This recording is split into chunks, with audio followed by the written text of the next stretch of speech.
Action. um, Thank you, Patty, for joining me on this conversation. I think this episode this week with Local Tourist Experience is really all about the experience within the industry and hospitality.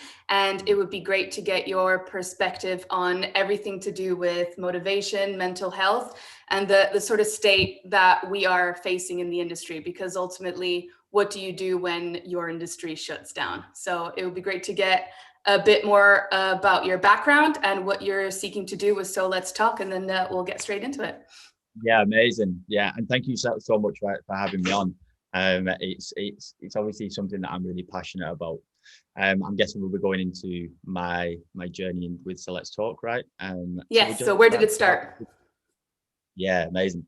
So where did it start? So 14 years ago is when I first started working in the trade. 29 now. I was a young lad glass collecting in a working men's club in Burnley.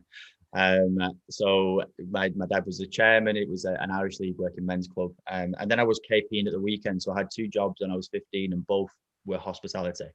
I fell in love with the trade really early on. Every aspect of it, from socializing to be able to maybe wear a different hat and a different personality when you were in service mode. Everything about it I loved. As well as that bit of background, I'm from a family of coaches. So I delved deep into mindset and personal development at a really young age. So yeah, 14 years ago, I started working in the trade, and then I kind of took it and ran with it. So I was a manager at the age of kind of 21. I had a big team of people. We were turning over a lot of money, and I probably had no right to be in those positions. And that then led to some quite destructive habits. So I had an unhealthy relationship with alcohol. Recreational drug use was through the roof.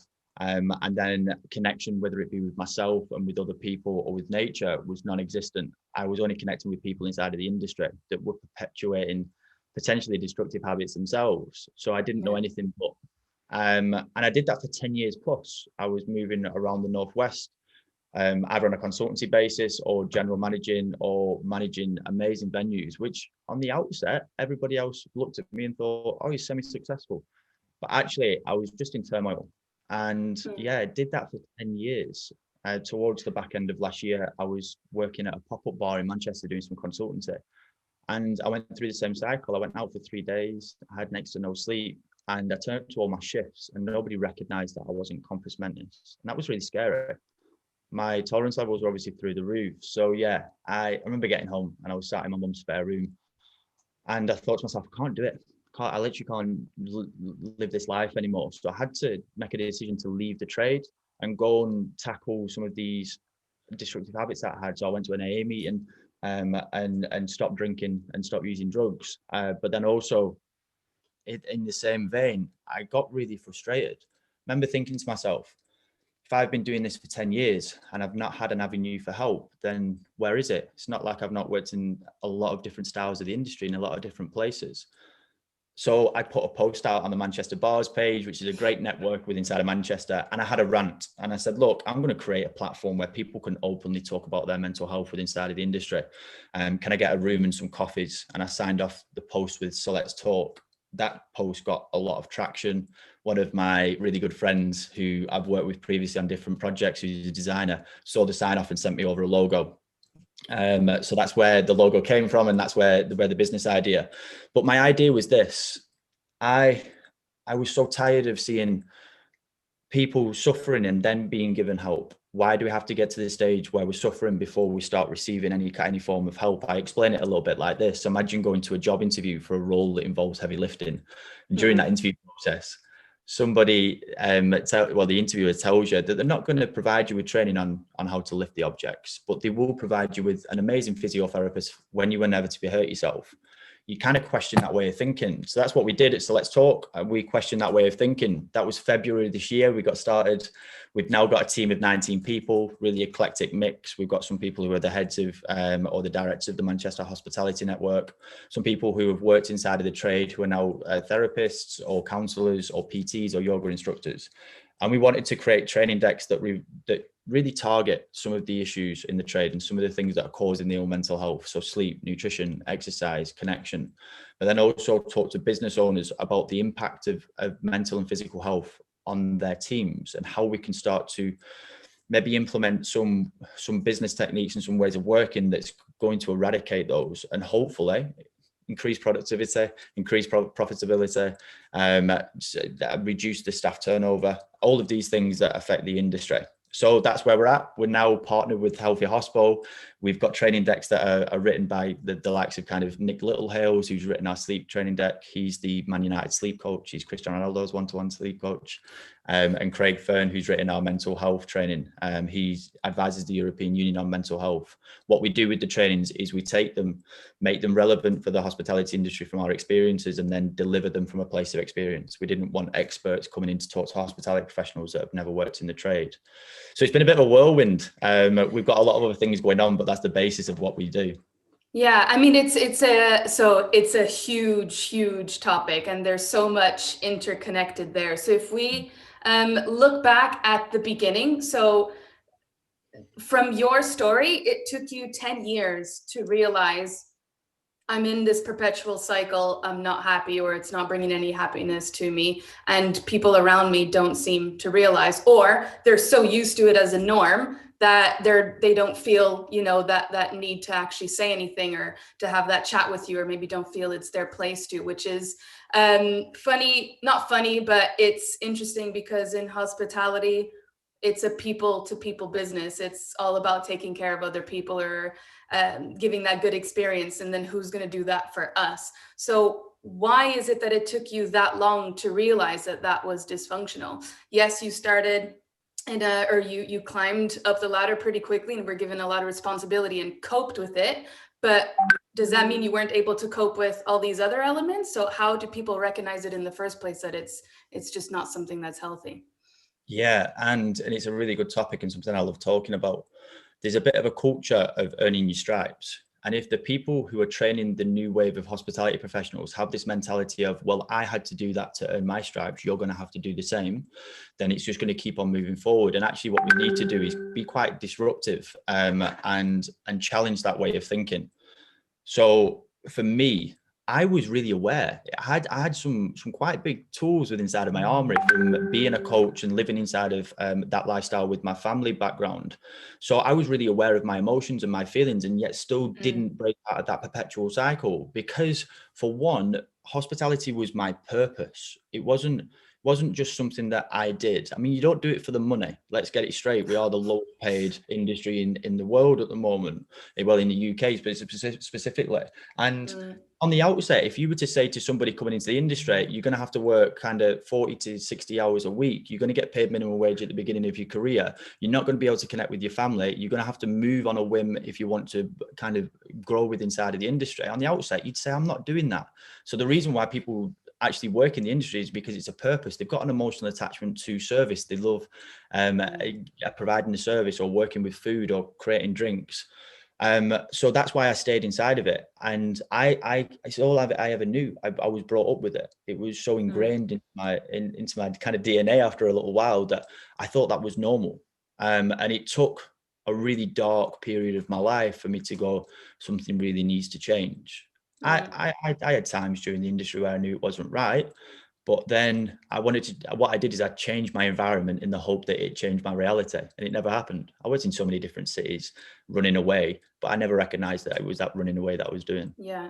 And of course, there are going to be people in that situation. So it's important to give others the tools, or have a platform there for it to be recognized. But also, I think, especially with what you're doing now, and maybe something that we can help equip others in the industry, is prevent it from happening in the first place. So one thing with this pandemic is it seems to have accelerated that and put a spotlight, especially on our industry, because, well, we've been kicked down and then also kicked in the face whilst we were down multiple times. So we need to look after each other. So when it comes to, if we look at it like sort of top down, where do you start? Because sometimes there's people in leadership positions that maybe haven't gone through what you have, so don't really get it. So they might think they do, and then kind of sort of tick some boxes in terms like, okay, here you go, that's there, and then nothing really happens. So what is it that they can do from the top down to make sure that it's utilized properly, and if something that's actually useful is implemented? Yeah, exactly right. We have this kind of mantra that's just been created at Let's Talk, which is give people what they want instead of what we think they need.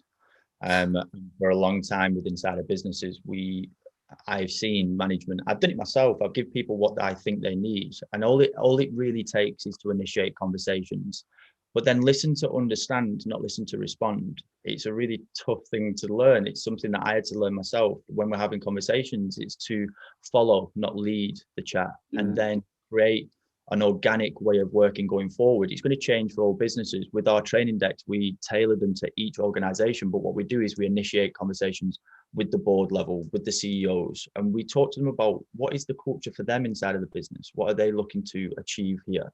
And if they don't know themselves, then how can their team know? And that's where the disconnect comes inside of an organization. And yeah, for me, the focus is on the people, not the bottom line. It's a big change in mentality. Your organization, if it's healthy and happy, is going to be productive and successful. But if it's not, then your bottom line is going to take a massive bashing for that. And especially right now, you can see it happening around us in the current climate, that the companies with the really strong culture are the ones that are thriving. Because for me, culture eats strategy for breakfast. We can't strategize right now because nobody really knows what's happening. It changes so often that how can you strategize? So the people with the amazing cultures are the ones that are thriving, the people that keep the communication streams open, that have constant conversations with their team members and are creating support through those conversations. Yeah, so it's very much take care of your people and your people will take care of you. The numbers come after to some Yeah, extent. yeah, it's true, right? I mean, there's a lot to be said for a lot of strategy, but there's no point in having a bartender that knows every spec in the world if he's burnt out and sad, right? Because the service isn't going to be there. And it's really basic. It sounds silly that we're even talking about it, but it is something that really does need focusing on. 1 in 3 hospitality professionals suffer with their mental health, where 1 in 5 in the general public. And that's archaic information. That was 2018. It's going to have changed a lot by now. I'm not going to reel off stats, but when I saw them, they're shocking. It's actually saddening to see the state of our trade. Well, this is the other thing is, like you said, you had that 3-day stint where people didn't even realize that you were on another level.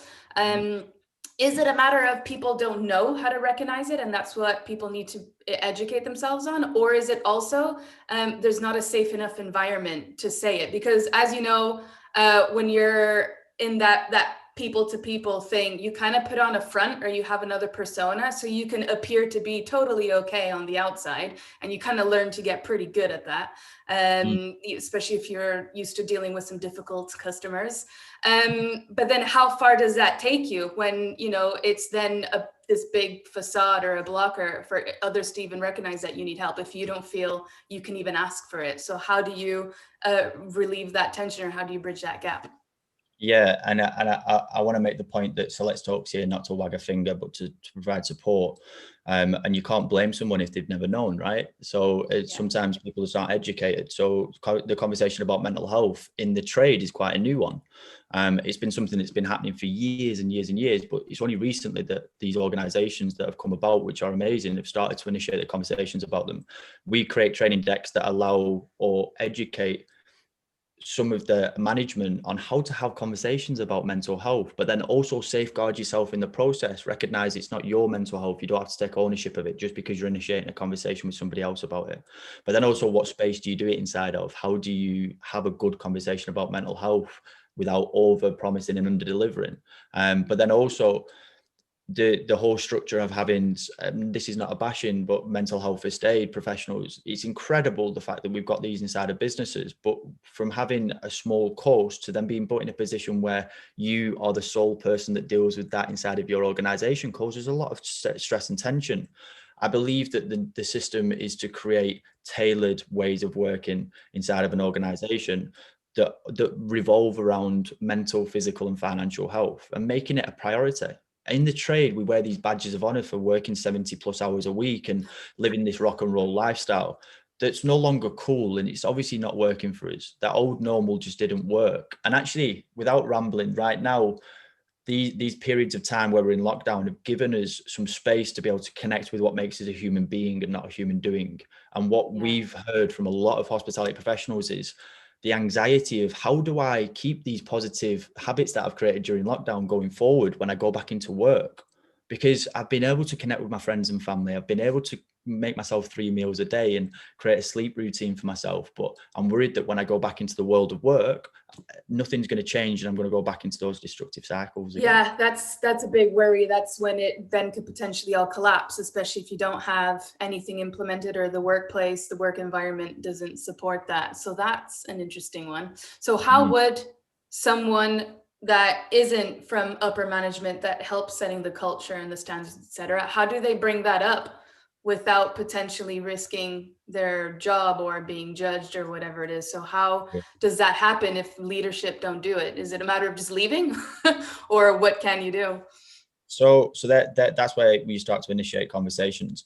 We have a massive onus on prioritizing your health and wellness over everything. There's no point in having a job if you're not healthy and happy, and it's not going to be there for long, or you're not going to be able to progress if you're in that destructive cycle. So have a question and think to yourself, am I going to be able to get what I need from this organization? And if not, then you need to prioritize yourself over everything. And that's quite hard to hear.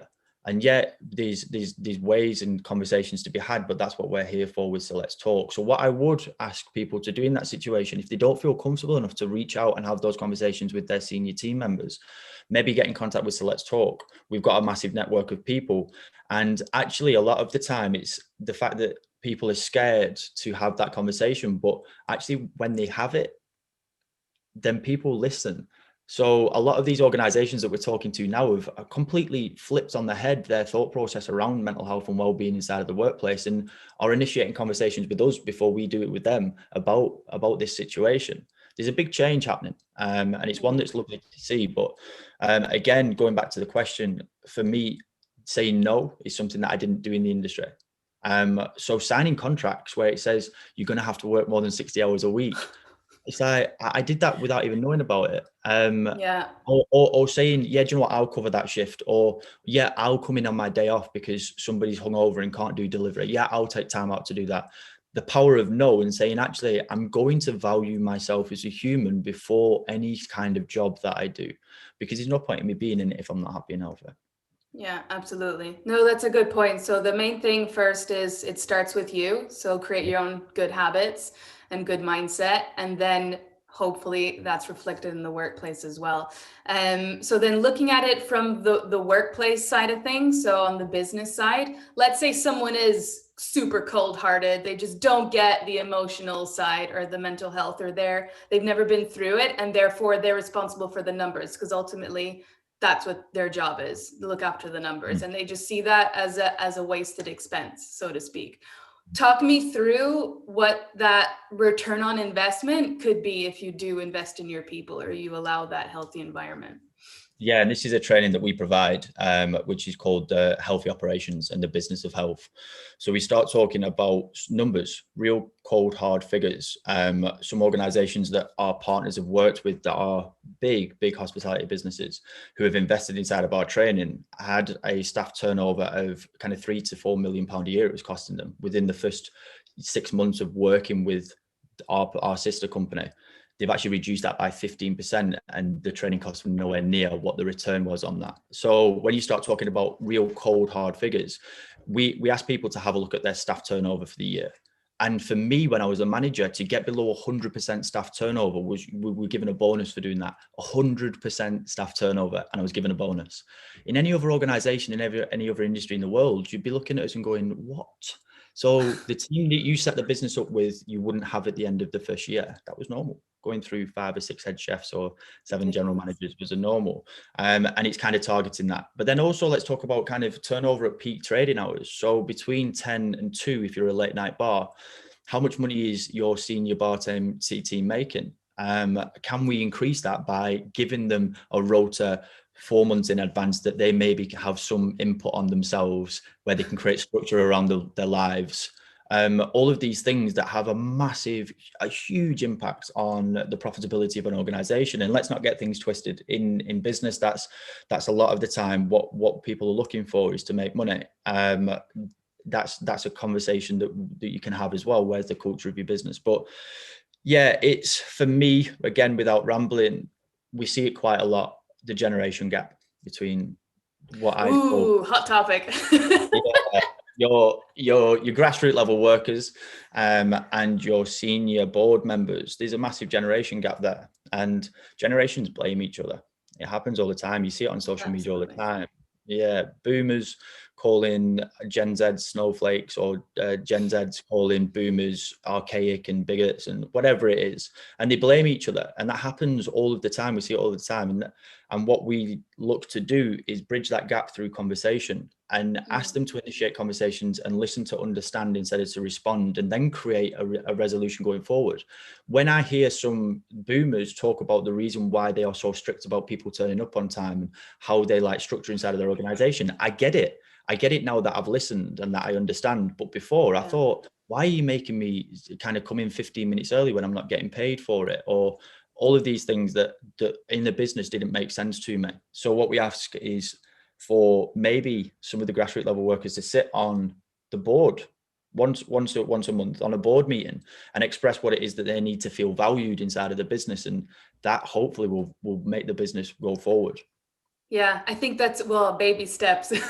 But it's a matter of perspective a lot of the time. If people are going in with a certain frame of reference, then that tends to dictate the narrative. And then that's what you don't want, because there's a breakdown of communication. So that's the fact that you can kind of come in as that middleman and bridge the gap, kind of like a mediator, then I think that would be great. I mean, in a way, even though it's sort of framed in the mental health realm, it's a managerial thing. This is management, that ultimately what it is. And since when is management not a huge topic for business operations?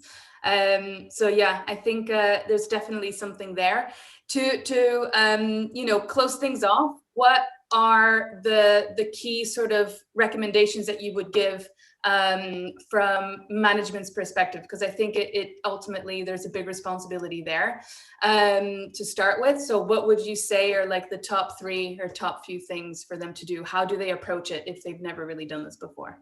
Yeah, 100%. So approach it by getting in contact with us. That'd be amazing.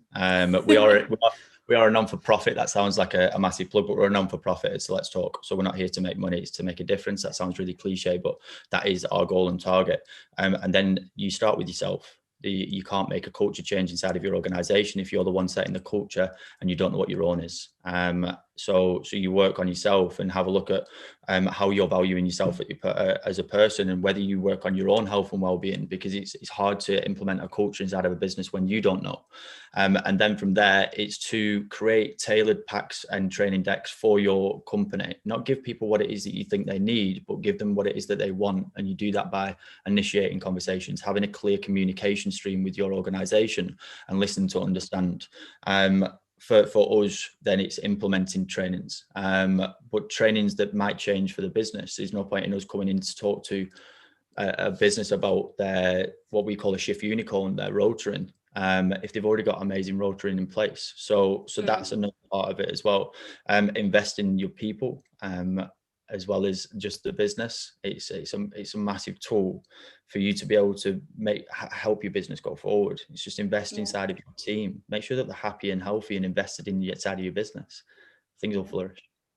And is there a suggested time frame for all of this to be done? Because that's probably the other thing, especially with everything going on now, is what's the time investment to get this turned around? Yeah, I love this. So for me, operationally, again, we have to tailor it. We actually provide a blended approach. So we provide face-to-face training that we provide with So Let's Talk. But then with our sister company, Healthy Hospital, they've actually created an app that you can get for less than £2 a month, so less than a cup of coffee per head, that allows you to do it on kind of a CPL e-learning basis. So you can access people right now and help them and provide them with trainings. In terms of the timeframes, make it work for you. So if you want to dedicate 2 weeks and close your business and just do it all in 2 weeks, then amazing. But what we actually suggest is that we are here not on a consultancy basis. We're not going to give you a service and then leave. This is a relationship that's going to last forever, hopefully. So we can come into your business when you get the opportunity. If you're a massive organization and you want us to do it in geographical regions, then that's what we do. So yeah, just make it work for you. There's no pressure on that basis to get it done all straight away. And it's a lot of heavy hitting information. You need some time to be able to download it, implement it, see if it works, give us feedback, come back and work on it again. So that's the model. Yeah. So the key is start the conversation. Just Yeah, get the first step started. That's it. Cool. Yeah, sorry, just to finish off on that. One way that we found it's really cool and really organic to do that is to talk to your team about your current circumstance. So if you're struggling and you're going through some things, if you were to fluently and openly talk to your team about that, then it opens up a floodgate for people to go, oh wow, so my manager has those kind of struggles. That allows me to talk about it now. I feel comfortable. Yeah, be transparent. That then also shows that level of trust, which does help Yeah. open things up. Perfect. Well, thank you very much for that. It's been very eye-opening, and I really hope things continue to progress in the industry. I've been watching, how you've sort of moved things across. So I think it's hugely important, and I hope that the message gets across. So yeah, thank you very much for your time. Thank you so much for having me on. This has been nice. You know what's going to happen now.